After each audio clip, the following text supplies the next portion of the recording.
Hello dear students, most welcome to my YouTube channel Educatum Hub. बच्चों, आज पढ़ेंगे हम सिंथेसिस। और सिंथेसिस क्या है कि ये यूपी बोर्ड क्लास 12 के एग्जाम में पूछा जाता है और इससे आपके 2 नंबर के क्वेश्चन किए जाते हैं, जिनका आंसर अगर आप दे देते हैं तो आपको 2 नंबर बहुत आसानी से मिल सकते हैं। सिंथेसिस का मतलब क्या होता है बच्चों, पहले ये समझते हैं। देखिएगा डेफिनेशन, सिंथेसिस का सबसे पहले है definition, the combination of two or more sentences, दो या दो से अधिक सेंटेंसेज के कॉम्बिनेशन को ही, के योग को ही, के जोड़ को ही, दो या दो से अधिक सेंटेंसेज को अगर आप जोड़ देते हैं इज कॉल्ड सिंथेसिस, तो उसी को हम सिंथेसिस कहते हैं।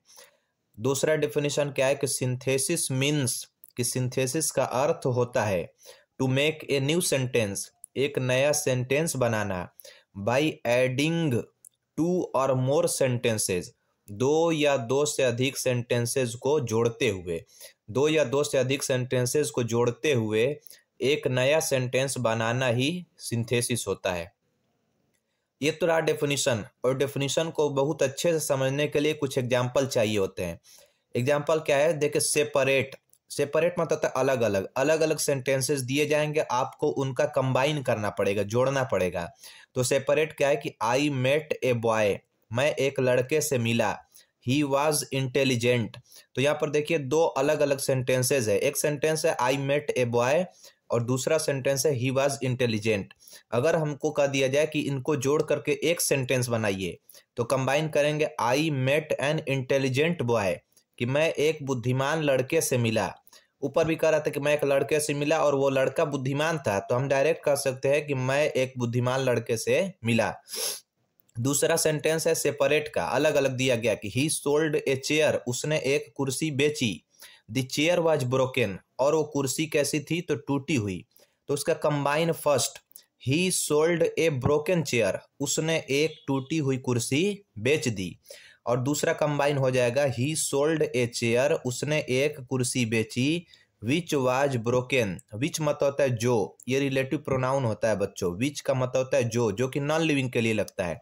विच वाज ब्रोकन, जो कि टूटी हुई थी। अच्छा, नोट में क्या है कि सिंथेसिस में 3 प्रकार के सेंटेंसेज बनाए जाते हैं। सिंथेसिस में कुल मिलाकर के 3 प्रकार के सेंटेंस बनते हैं।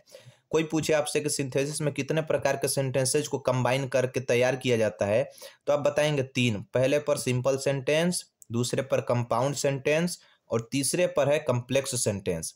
अब इनके बारे में हम डिटेल से समझेंगे कि सिंपल सेंटेंस क्या है, कंपाउंड सेंटेंस क्या है और कॉम्प्लेक्स सेंटेंस क्या है। बने रहिए, इसके बाद हम जानते हैं कि ये तीनों होते क्या हैं।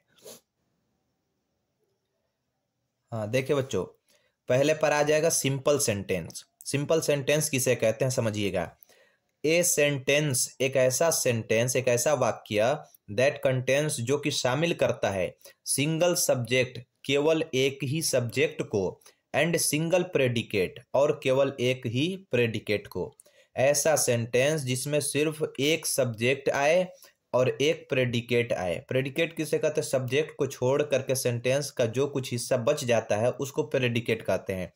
तो एक सब्जेक्ट होना चाहिए, एक प्रेडिकेट होना चाहिए, यही सिंपल सेंटेंस होता है। आप एग्जांपल देख लीजिए सिंपल सेंटेंस का। Raju is going to his school, Raju अपने स्कूल जा रहा है। तो राजू इस सेंटेंस में क्या हो जाएगा बच्चों, सब्जेक्ट, और इसके बाद सब्जेक्ट को छोड़ के जो कुछ बच जाएगा उस पूरे हिस्से को हम कह देते हैं प्रेडिकेट। तो यहाँ पर राजू एक सब्जेक्ट है, सिंगल सब्जेक्ट, और is going to his school ये एक प्रेडिकेट है। इस तरह से हम कह सकते हैं कि ये सेंटेंस सिंपल सेंटेंस हो जाएगा। दूसरा एग्जांपल है कि I and my friends are running, मैं और मेरे दोस्त दौड़ रहे हैं। तो आई एंड माई फ्रेंड्स, ये 4 शब्दों को मिला करके एक सब्जेक्ट बना, ये सिंगल सब्जेक्ट का काम कर रहा है, और यहाँ पर आर रनिंग एक प्रेडिकेट हो जाएगा। इस तरीके से हम कह सकते हैं कि I and my friends are running भी सिंपल सेंटेंस हो जाएगा। अब बच्चों समझेंगे कि formation of simple sentences, simple sentences का निर्माण कैसे किया जाता है, को कैसे बनाया जाता है। तो सबसे पहला नियम देखिएगा, हालांकि सिंपल सेंटेंस बनाने के 10, 12, 13 नियम तक है, लेकिन आपके सिलेबस में, यूपी बोर्ड क्लास 12 के सिलेबस में सिर्फ 7 या 8 तरीके बताए गए हैं। तो सबसे पहला समझेंगे रूल नंबर फर्स्ट, पहला नियम, बाय यूजिंग एडजेक्टिव, एडजेक्टिव का यूज करके सिंपल सेंटेंस का निर्माण करना। क्या है लिखा कि इस नियम के अंतर्गत मुख्य नाउन के पहले दिया गया एडजेक्टिव रख देते हैं। इस नियम के अंतर्गत मुख्य नाउन से पहले दिया गया एडजेक्टिव रख लेते हैं। एग्जाम्पल क्या है कि सेपरेट वाला, आई सा a man he was blind. अच्छा बच्चों, आप देख रहे हैं कि आई सा ए मैन, इसमें मैन क्या है, नाउन है, और उसी मैन की विशेषता, उसी का एक एडजेक्टिव दिया गया है कि वो आदमी कैसा था, तो अंधा था। मैंने एक आदमी को देखा और वो आदमी अंधा था, तो हम डायरेक्ट कह सकते हैं कि आई सा ए ब्लाइंड मैन। मैंने उस नाउन के पहले उस नाउन के लिए आया हुआ एडजेक्टिव रख दिया, तो आई सा ए ब्लाइंड मैन। दूसरा एग्जाम्पल है दे किल्ड ए स्नेक, उन्होंने एक सांप को मार दिया। इट वाज पॉइजनस, और वो सांप कैसा था, पॉइजनस, जहरीला था। तो सांप की विशेषता है एक तरह से, तो they killed A poisonous snake, उन्होंने एक जहरीले सांप को मार दिया। तो ये रहा बच्चों बाय यूजिंग एडजेक्टिव, एडजेक्टिव का यूज करके सिंपल सेंटेंस का निर्माण करना। इसके बाद मैं आपको कुछ एक्सरसाइज दे रहा हूं जो कि आपको करके अंदाजा लगेगा कि ये नियम आपके कितनी समझ में आया है। हाँ देखो बच्चों, practice based on adjective, adjective का नियम मैंने पढ़ा दिया आपको। उस पर प्रैक्टिस के लिए मैंने 5 सेंटेंसेस सेपरेट के दिए हुए हैं, इसको आप खुद ब खुद इसका कंबाइन करिएगा। बढ़ते हैं रूल नंबर 2 पर। बाय यूजिंग एंड, एंड का यूज करके भी हम चाहें तो सिंपल सेंटेंस बनाते हैं। और इसमें क्या होता है कि इस नियम के अंतर्गत 2 शब्दों को जोड़कर या तो सब्जेक्ट बनाते हैं या तो ऑब्जेक्ट बनाते हैं। जैसे आप एग्जाम्पल देखिए, मुकेश सा दी ताज, मुकेश ने ताजमहल देखा। ही सा दी रेड फोर्ट आल्सो, उसने लाल किला भी देखा। इसका मतलब क्या, मुकेश के द्वारा देखी गई 2 वस्तुएं हैं, उसके द्वारा देखे गए 2 ऑब्जेक्ट्स दिख रहे हैं आपको। पहले कि मुकेश ने ताजमहल देखा, तो पहला ऑब्जेक्ट हो गया ताज, और ही सा द रेड फोर्ट आल्सो, और उसने लाल किला भी देखा। तो हम डायरेक्ट कह सकते हैं कि Mukesh saw the Taj and the Red Fort, Mukesh ने ताजमहल और लाल किला देखा। अब 2 बार लिखने से अच्छा है कि 2 शब्दों को जोड़कर हमने ऑब्जेक्ट बना दिया, एक ही ऑब्जेक्ट या एक ही सब्जेक्ट बना देते हैं। दूसरा एग्जाम्पल देखिए, आई टेक मिल्क, मैंने दूध खरीदा या दूध लिया। आई टेक स्वीट्स, मैंने मिठाइयाँ भी ली। आई टेक बिस्किट्स आल्सो, और मैंने बिस्किट भी लिया। तो इसका हो जाएगा, डायरेक्ट आप लिख सकते हैं I take milk comma sweets and biscuits, and का यूज कर दिया हमने। चूंकि ये मिल्क, स्वीट्स और बिस्कुट्स जो थे वो ऑब्जेक्ट थे, इसलिए हमने एंड से जोड़ करके इनको ऑब्जेक्ट की जगह पर रख दिया। अब क्या है कि I want to buy a pen, मैं एक पेन खरीदना चाहता हूँ। I want to buy a pencil also, मैं एक पेंसिल भी खरीदना चाहता हूँ। तो इसका हो जाएगा I want to buy a pen and a pencil, मैं एक पेन और एक पेंसिल खरीदना चाहता हूँ। ये 2 शब्दों को हमने जोड़ करके ऑब्जेक्ट बना दिया है। आगे बढ़ते हैं रूल नंबर 3 पर, लेकिन उससे पहले मैं आपको एंड पर भी कुछ एक्सरसाइज दूंगा ताकि आपको करके अंदाजा लगे कि ये नियम आपने कितना समझा है। देखो बच्चों, रूल नंबर 3 पर बढ़ने से पहले मैं आपके लिए 2 लाइन बोलना चाहूंगा। कौन कहता है कि मैं पढ़ता हूँ पढ़कर छोड़ देता हूँ, कौन कहता है कि मैं पढ़ता हूँ पढ़कर छोड़ देता हूँ, दिल को जो छू जाए तो वो पन्ना मोड़ देता हूँ, दिल को जो छू जाए तो वो पन्ना मोड़ देता हूँ। और एक और आपके लिए शायरी है, उसको भी आप याद रखिएगा। पर्वतों से गिर कर बहते हैं वो, पर्वतों से गिर कर बहते हैं वो, जिन्हें समंदर होना होता है। पर्वतों से गिर कर बहते हैं वो, जिन्हें समंदर होना होता है। जख्म भी उन्हें बहुत लगते हैं, जख्म भी उन्हें बहुत लगते हैं, जिन्हें सिकंदर होना होता है।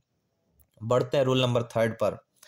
रूल नंबर 3 क्या है, बाय यूजिंग एडवर्ब, एडवर्ब का यूज करके। मैंने पहला नियम आपको बताया था एडजेक्टिव का यूज करके, अब पढ़ रहे हैं हम एडवर्ब का यूज करके सिंपल सेंटेंस को क्रिएट करना, सिंपल सेंटेंस को फॉर्मेट करना।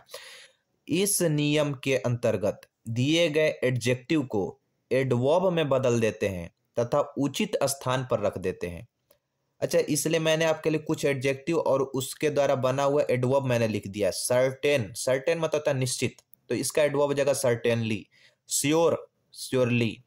Careless, carelessly.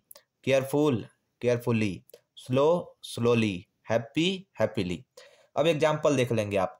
The rose has thorns, गुलाब में कांटे होते हैं। दिस इज सर्टेन, और यह बात निश्चित है। तो इसका मतलब कह सकते हैं कि निश्चित रूप से गुलाब में कांटे होते हैं। तो the rose has thorns certainly, गुलाब में निश्चित रूप से कांटे होते हैं। इस पर एक विद्वान ने बहुत जबरदस्त कोटेशन भी दिया था कि ये मत देखो कि गुलाब में कांटे हैं, ये मत देखो कि गुलाब में कांटे हैं, बल्कि ये देखो कि कांटों में गुलाब खिला है। ये किसी निगेटिव थिंग को पॉजिटिविटी के साथ देखने का एक हुनर होता है बच्चों ना। ये मत देखो या ये मत कहो कि गुलाब में कांटे हैं, बल्कि ये कहो कि कांटों में गुलाब खिला है। क्या बड़ी बात है, क्या जबरदस्त बात है। दूसरा है ही प्लेड क्रिकेट, उसने क्रिकेट खेला। ही प्लेड हैप्पीली, वह खुशी खुशी खेल रहा था या उसने खुशी खुशी खेला। तो इसका हो जाएगा ही प्लेड क्रिकेट हैप्पीली, उसने खुशी खुशी क्रिकेट खेला। या ही हैप्पीली प्लेड क्रिकेट, उसने खुशी खुशी क्रिकेट खेला। यहाँ पर हमने दिए गए एडवर्ब को उसके उचित स्थान पर रख दिया है। यहाँ पर दिए गए एडजेक्टिव को पहले मैंने एडवर्ब बनाया और मैंने उसके उचित स्थान पर एडवर्ब बना करके रख दिया। तो ये था रूल नंबर 3। बच्चों आज बस इतना ही, और ये था पार्ट फर्स्ट, सिंथेसिस का पार्ट फर्स्ट। और बने रहिए आप, पार्ट सेकेंड जल्द ही आपको मिल जाएगा। तब तक इतना आप क्लियर करिए, मिलते हैं नेक्स्ट पार्ट में। तब तक के लिए आप अपना ख्याल रखिए।